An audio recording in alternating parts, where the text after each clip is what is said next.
ketika kita mengkonstruksikan dari sekarang ini sulit dilaksanakan dan kemungkinan hasilnya juga tidak maksimal, maka semestinya itu sudah berpikir alternatif waktu di luar Desember itu. Kenapa? Karena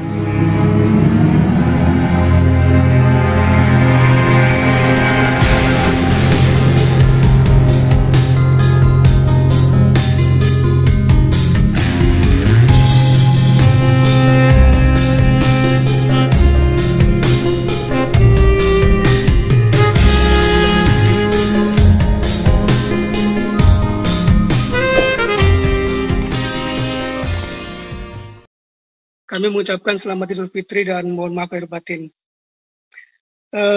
Berikutnya berkaitan dengan substansi, tentu yang pertama kami mengapresiasi ke KPU dan jajaran yang sudah membuat draft ini.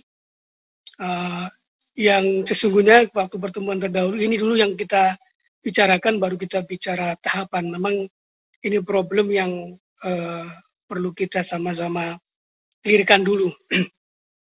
Berikutnya setelah kita mendengarkan paparan dan memang belum sempat membaca, tapi tadi mengikuti sebagian besar paparan, bahwa semua yang dikonstruksikan ini pada akhirnya nanti akan membentuk sebuah praktek real yang tadi ditanyakan oleh salah satu penanggap, apakah sudah disimulasi. Tentu mungkin sebagian kalau melihat kronologinya belum disimulasi.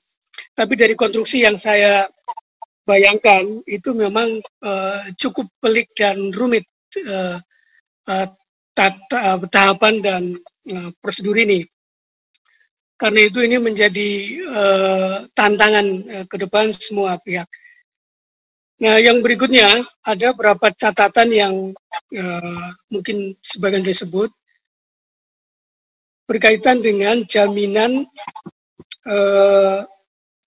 keamanan dan keselamatan berkaitan kesehatan bagi terutama pihak-pihak di luar KPU dan jajaran.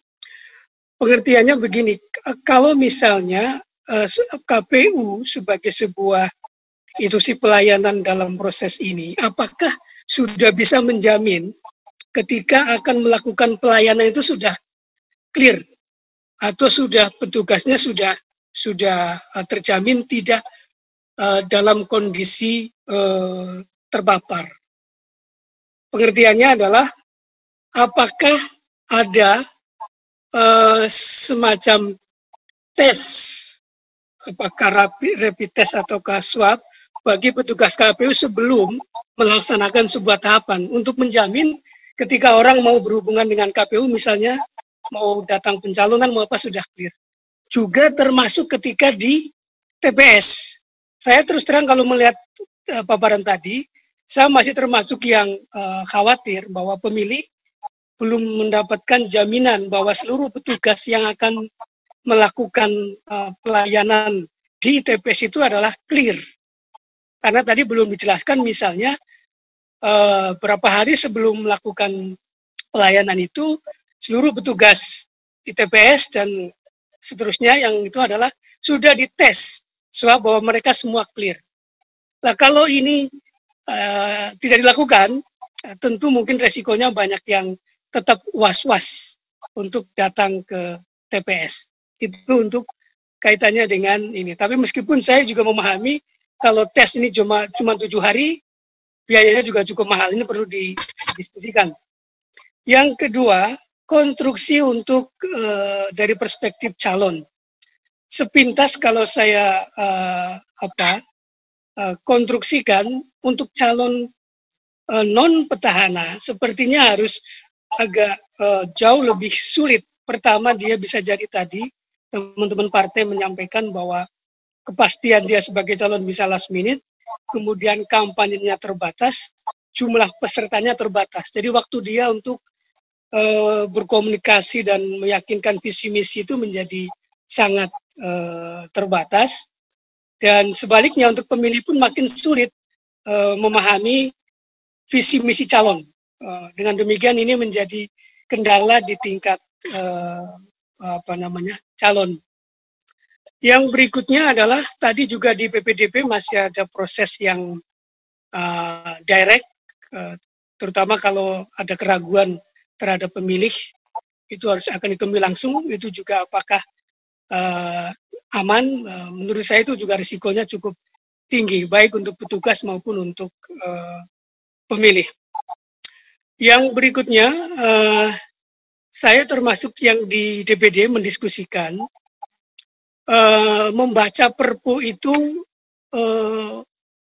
dalam satu rangkaian yang tidak bisa dipisahkan, bahwa 9 Desember is okay, tapi ketika tidak dimungkinkan maka tidak harus 9 Desember.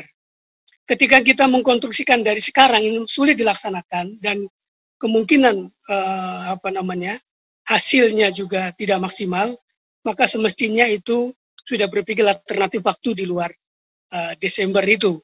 Kenapa? Karena tidak mungkin kita berpikir jalan dulu tahapan, baru ketika tidak mungkin baru berubah, karena itu akan menghabiskan sumber daya dan energi. Tapi ketika tidak bisa nanti baru bergeser waktu, maka menyulitkan. Nah, karena itu ketika seluruh rekonstruksi yang kita buat hari ini itu menyulitkan, maka kita sudah berpikir alternatif waktu. Itulah yang kemudian legal standing DPD pada posisi itu sampai saat ini.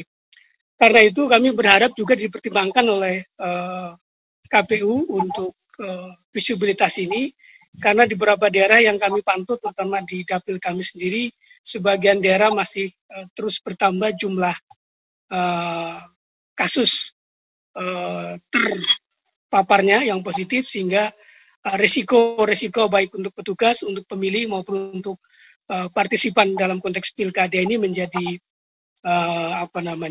risiko tinggi.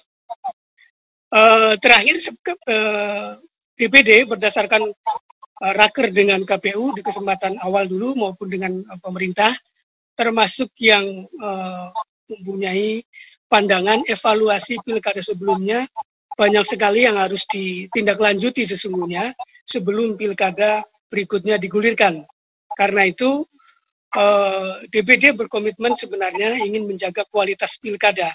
Dengan situasi yang sekarang, DPD termasuk yang berpandangan kualitas pilkada terlalu riskan untuk dipertaruhkan pada pilkada 9 Desember.